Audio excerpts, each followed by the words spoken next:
Beautiful Urdu stories नाजरीन अस्सलाम वालेकुम दोस्तों, आज हम जिक्र करेंगे इमाम मोहम्मद बिन हनफिया के बारे में।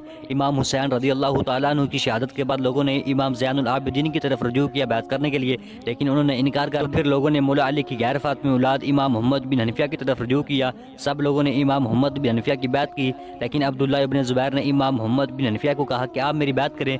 आपने इनकार कर दिया तो फिर अब्दुल्ला इब्न ज़ुबैर ने आपको ज़मज़म के करीब सज़ा के तौर पर पाबंद कर दिया। जब मुख्तार सख्फी को इस बात का इल्म हुआ तो उसने अपनी फौज भेजी, लेकिन इमाम मोहम्मद बिन हनफिया ने मदद लेने से इनकार कर दिया। आप फिर किसी तरह वहां से बचकर मुल्क शाम चले गए। अब्दुल मलक को आपकी खबर पहुंची तो अब्दुल मलक ने आपको कहा या तो मेरी बात करें या यहाँ से आप खुरूज कर जाएं। तो फिर आप मुल्क शाम से उम्रे की नीयत से निकले। जैसे ही अब्दुल्ला इब्न ज़ुबैर को आपकी खबर पहुंची तो उसने आपको दाखिल ना होने दिया, तो फिर आप मदीना शरीफ चले गए। अब्दुल्ला इब्न ज़ुबैर की मौत तक आप वहीं पर रहे। अल मुख्तसर इमाम मोहम्मद बिन हनफिया का जिक्र अगर आपने तफसीलन जानना हो तो आप हमें कमेंट करें, हम आपके लिए एक तफसीलन वीडियो बनाएंगे।